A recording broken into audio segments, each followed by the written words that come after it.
So there was no grand farewell for Sania Mirza, but it was an emotional day for the Indian tennis icon, her family and also her legion of fans around the world.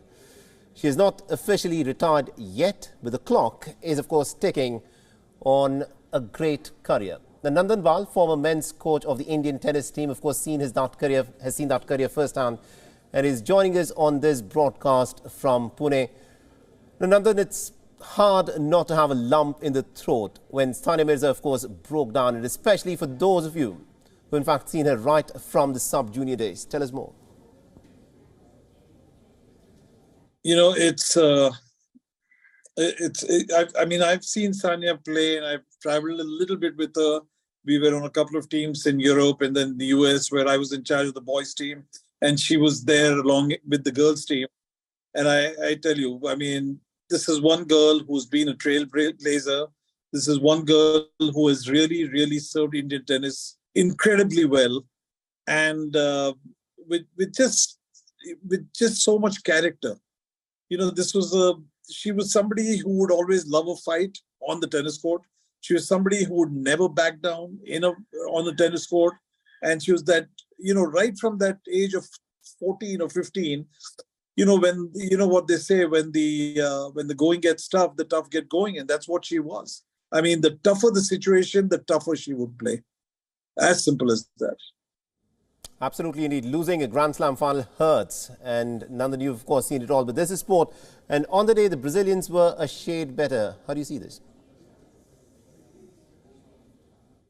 Sure. I mean, if you look at the particular match, yes, especially the Brazilian guy played really well. I mean, he played, he maintained like a 80-90% level of playing right through the match. And I also feel that at the end of the day, when you're playing with a couple of guys who are, in their 20s, and then you are in your mid-30s and your partner is in almost mid-40s, that difference is going to be there. Rohan and Sania came off a very tough semi-final, so that must have hurt them a little in terms of their physicality.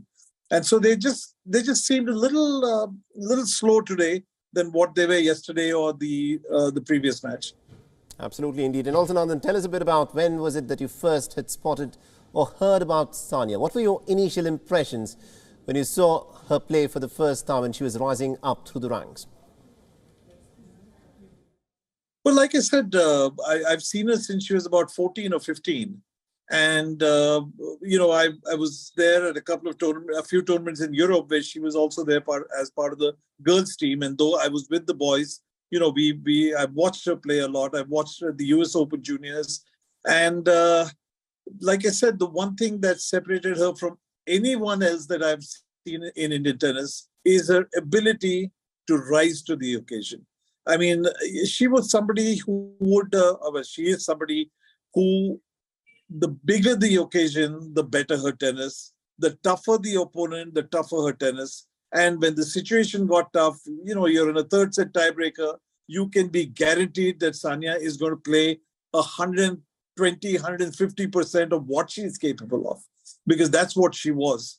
When she was one player, I've seen a lot of kids, I've seen a lot of Indian juniors. I mean, the juniors all over the world. When the going gets tough, they would actually hit the ball in the middle of the court simply because they didn't want to make a mistake. And here was this young girl, not a big built girl, not physically really big muscled or whatever, but she would just go for the lines with whatever she had. And that's the difference between her and I think just about, I'm not even going to say the other girls, but even the other guys on the Indian tour at that point in time. That's a crucial point that you make there, because at that time, not a lot of people thought that Indians could actually, especially Indian girls, could go and compete with the very best, with the Americans, with the East Europeans and the Russian players who were out there with the Williams, etc. Now, Sania Mirza, she's been around for 2 decades. She started out at a time before Saina Nehwal or Mary Kom became stars. She had this ability to send girls to sporting academies all over India during the early 2000s. Now, there weren't many who really thought that they could actually cut it with the best in the world, and that was truly a global sport like tennis. Tell us what really has been, the lasting legacy of Sania Mirza, who's been such an outstanding icon for women's tennis in India. Yes. So I think, to a large extent, was the key here. I think there was never any doubt in her mind that she was not going to become a champion. She always knew that she was cut out to be a champion, and that's how she played, and that's how she behaved. I mean, there was that arrogance about her sport, her tennis, not off the court, but on the court, which said that I'm a winner and there's no chance that I'm going to lose to you. You know, if you actually looked at her and you looked at her body language, you couldn't make out whether she was losing a match or winning it, because that body language always was positive. And that's the hallmark of a champion. They don't let go. They don't show any signs that they are in trouble. They don't show any signs that there's pressure on them. They are feeling the tension. She was out there performing, and that's what, you know, made the difference for her at the end. She was just not bothered about the score lines. She was out there to win, and she was out there to give her best. For her, I think the process always mattered. I don't think the results matter. And when you are like that, I think the results are more favorable in your, they're always in your favor more times than they are not. So I think that's one thing. And then I think she also carried, when you talk about Sania as a person rather than just a tennis player, I think she carried that chutzpah, or whatever you might want to call it, even off the court. You know, she was bold. She would make the statements that, and, you know, whatever statements she made, she would stand by them, never back down. And yet, at the end of it all, you don't hear of Sania being embroiled in controversies. That's very true. You know, she was ready to say her own thing, and yet, the way she brought it out, she was very rarely. With these days where everybody, all the stars are under such social media glare, under such a glare from the social media, it's amazing that there have hardly been a couple of incidents when she was sort of under the scanner for anything. Absolutely. But it was always her tennis that spoke. And that's how it should be. You know, I think that's an important point that you make, that it was through her tennis that she spoke. You know, when she burst onto the scene, she was seen as this young tennis star who was, someone who carried a lot of attitude to the court. She was seen as brash and also supremely confident. And that showed in her fearless approach to the game. But over the years, she also mellowed down in the later years. But the fact is, her confidence never wavered, despite the many injuries that she had, despite the ups and downs. And that is something that actually stands out about Sania Mirza, the player that we've seen. Yeah, I think she mellowed down off the court, but I think on the court she was as aggressive. Even the match that we saw the other day in the semis, I thought she played some incredibly smart tennis. The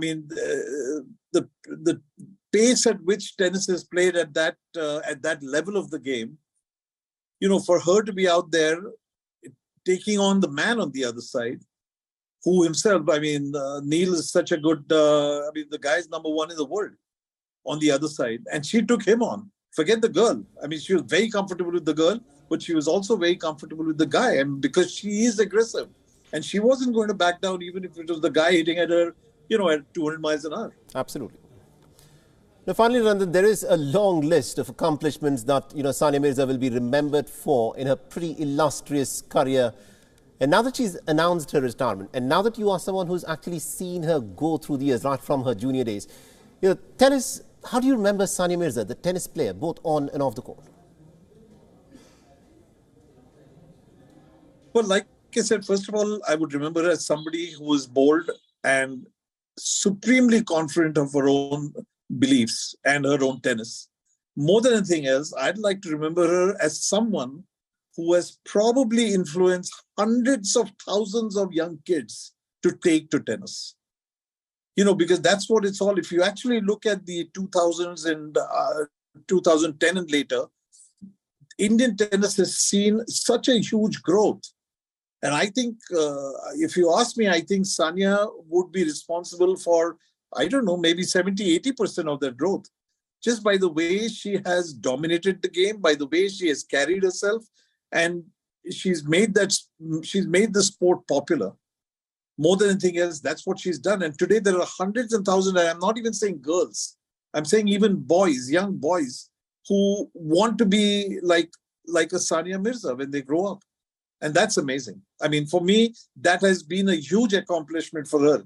And I know she's won, she's won all kinds of awards at the national level, international level. She's won slams. But like I said, I would remember her as someone who has influenced Indian tennis to such a large extent and who has made such a positive impact on the sport in this country. And that's what we should remember her for. Absolutely, indeed, Nandan. That, of course, will be her lasting legacy. Sania Mirza, the incredible tennis player. And perhaps what she would be very proud of is the fact that she inspired thousands of young girls and boys out there to pick up a tennis racket and to take to this game and gave them the belief that you could compete with the very best on the world stage and possibly win. Thank you very much indeed, Nandan, for joining us and giving us your time there. Thank you. Thank you. WION is now available in your country. Download the app now and get all the news on the move.